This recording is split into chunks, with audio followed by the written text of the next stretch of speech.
भारतीय राजनीति में ऐसा लगता है कि अब विचारधारा की कोई वैल्यू रह नहीं गई है। हम अब जिस लॉयल्टी की बात टीएमसी अभी कर रही है, कह रही है कि भाई गद्दार हैं तो ट्रेटर हैं, और हमेशा हमने सुना है कि पार्टीज अपनी विचारधारा के साथ चलती है, लेकिन ऐसा लगता है कि सत्ता बदली, सत्ता चली गई तो विचारधारा बहुत गौड़ हो जाती है, छोटी हो जाती है सत्ता के लिए। ऐसा लगता है आपको टीएमसी के पर्सपेक्टिव से यही हो रहा है?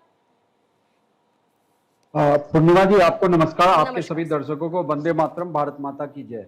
देखिए पूर्णिमा जी, आपने सही कहा कि विचारधारा जो क्षेत्रीय पार्टी है उसमें कहीं है ही नहीं। क्षेत्रीय पार्टियों का गठन ही हुआ कि ठीक है हम सत्ता की मलाई चाटेंगे, और जब सत्ता में नहीं रहेंगे तो फिर चाहे उनके नेता हो, एमएलए हो, एमपी हो, जो भी हो, वो इधर उधर भागते हैं। टीएमसी में ये देखने को बड़े स्तर पे, अब देखिए नेता लोग, चुनावी माहौल जब आता है तो वो कहते हैं ना कि टूरिज्म हो जाता है, पाला बदलते हैं।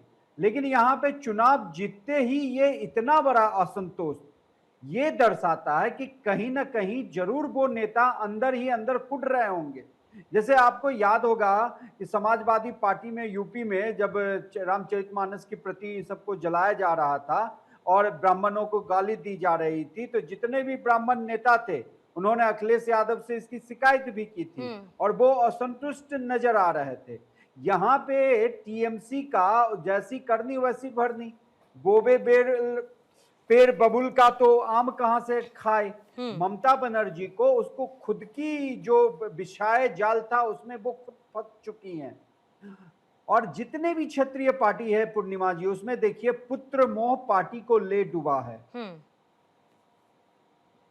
क्षेत्रीय पार्टी तो छोड़ दीजिए, जो भारत की सबसे बड़ी ग्रांड ओल्ड पार्टी है कांग्रेस पार्टी, उसका भी वही हाल हुआ। राहुल गांधी के चक्कर में पूरी पार्टी दर बदर राज्य से अलग होती गई और डूबती गई। कहीं कहीं जो कहते हैं ना कि सहारा मिल रहा है, लेकिन बाकी के राज्यों में देख लीजिए छोटे भाई की भूमिका में आ गई है।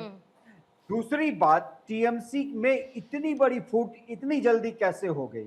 तो ये विचारधारा आप कहते हैं, सचमुच कोई विचारधारा थी ही नहीं। सत्ता को एन केन प्रकारेण हासिल किया, 15 साल राज्य में शासन किया, लेकिन कहीं ना कहीं वो जो अराजकता बढ़ती गई, वो जो महिलाओं पे अत्याचार होता रहा, वो कहीं ना कहीं आग में घी डालने का काम किया। ठीक है सर, लेकिन सर्वेश जी, इतना भी तय है कि ये सारी की सारी मैथ जो हुई है ना, जो नंबर गेम दिख रहा है। घोष साहब आती हूँ, एक बार हेडलाइंस की तरफ मुझे जाना है, लेकिन ये सारा का सारा स्ट्रैटेजाइज हुआ है नंबर गेम के हिसाब से कि किसी भी तरीके से दल बदल कानून लागू नहीं होना चाहिए। ये नंबर्स क्लियरली रिफ्लेक्ट कर रहे हैं कि दल बदल कानून लागू ना हो, डिफेक्शन, एंटी डिफेक्शन लॉ लागू नहीं हो, और इसीलिए इतनी संख्या कम से कम हमारे पास होनी चाहिए जब हम टीएमसी से बाहर की तरफ जाएं। इसमें कोई काउंटर नहीं है, इट्स अ फैक्ट करेक्शन। पहला ये समझना पड़ेगा कि इसका क्या आइडेंटिटी है। मेरा तो आइडेंटिटी कांग्रेस का है, ऋषभ जी का है, बीजेपी का, जैसे अरुण जी का है, एलजेपी का, लेकिन जो विश्लेषक बन के आते हैं इनका कोई क्या आइडेंटिटी, क्या मौरक में है, ये थोड़ा सोचना पड़ेगा। आपको क्यों है? ये बोलना चाहता हूँ, ये बोलना चाहता हूँ कांग्रेस का बारे में।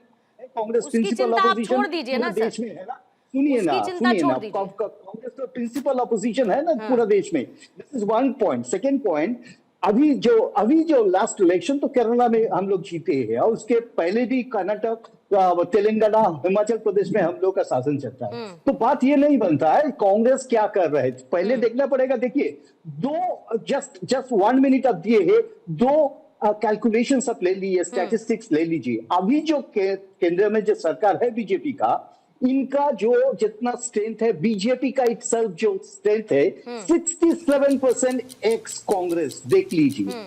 और 208 बंगाल में जो है ये सत्ता में आया, वही बड़ा करके बोलते हैं 62% एक्स टीएमसी एक्स कांग्रेस। ये देख लीजिए, ये हिसाब करके तब बात कीजिए। संजय जी, देखिए बीजेपी बनी ही कांग्रेस से है, इनका पूरा का पूरा ढांचा कांग्रेस ही ढांचा है। और अभी भी 240 सांसदों में से 121 सांसद कांग्रेस ही रहे। अगर कांग्रेसियों ने बगावत कर दिया, बीजेपी अभी धरती पे आ जाएगी और सब कुछ जो है धाराशायी हो जाएगा। अभी कोई कह रहे थे, किसी वरिष्ठ पत्रकार थे या अकाउंट राजनीति विशेषज्ञ, वो ये कह रहे थे कि आप जो है भाई भतीजावाद और पतपुत्र मोह, पुत्र मोह अगर आप देखोगे तो सबसे ज्यादा भारतीय जनता पार्टी में है, सबसे ज्यादा। ये गिनती गिनाना शुरू कर दूं तो प्रोग्राम खत्म हो जाएगा, लेकिन पुत्र मोह खत्म नहीं होगा। वो राजनाथ सिंह से शुरू करते हैं तो नीचे तक वो ठीक है लगातार चले आएंगे, ठीक वो है। चाहे कोई भी हो। जैसे ठीक वैसे ही पुत्र जैसे मोह, और इसके बाद पार्टी संभाले, पार्टी जो वोट देती है वो जनता वोट देती है, जनता को ये स्वीकार होता है तभी जनता वोट देती ठीक है, है जनता को सर, स्वीकार जैसे कि नहीं होता टीएमसी जनता ने वोट शुरू नहीं किया था देती। खेला होबे और खेला खत्म की तरफ टीएमसी भी बढ़ रही है, ठीक उसी तरीके से। ऋषभ, आपका ले लेती हूँ काउंटर, फिर अरुण जी उसके बाद मैं आपके पास आ रही हूँ।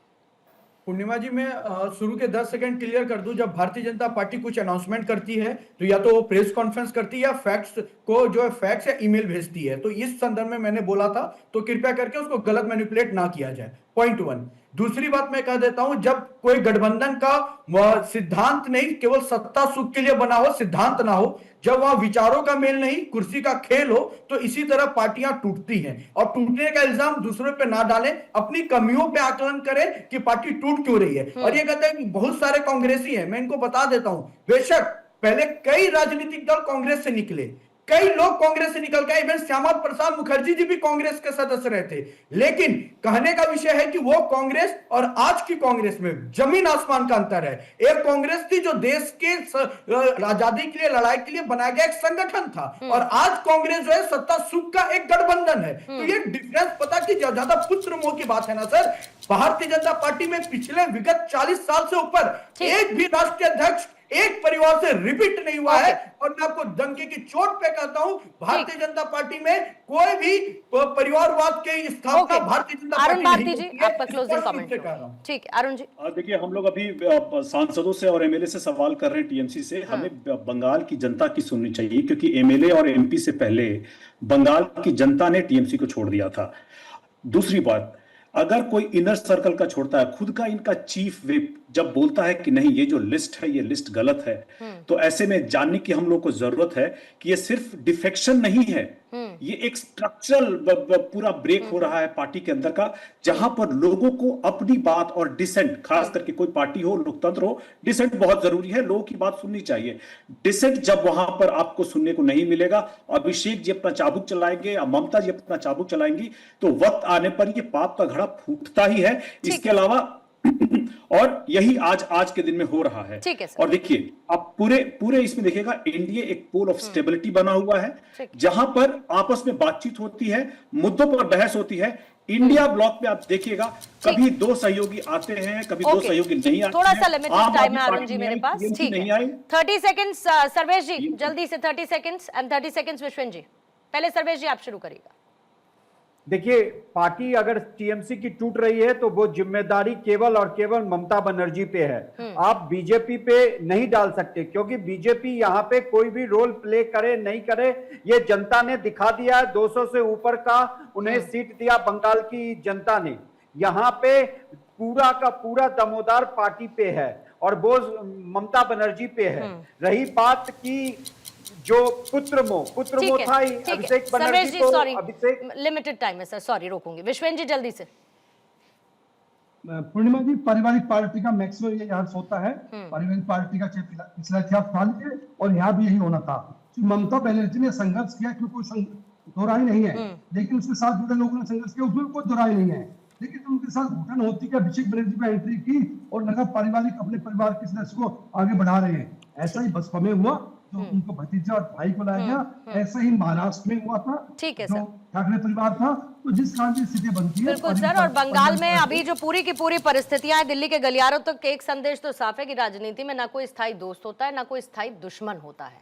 बात होती है सिर्फ उस मौके की, और उस मौके में अपना चुनाव, दूसरी तरफ जनता का जनादेश क्या है, वो सबसे महत्वपूर्ण है, वो सबसे टॉप पर रहता है। बाकी सब तो बातें कहने की हैं।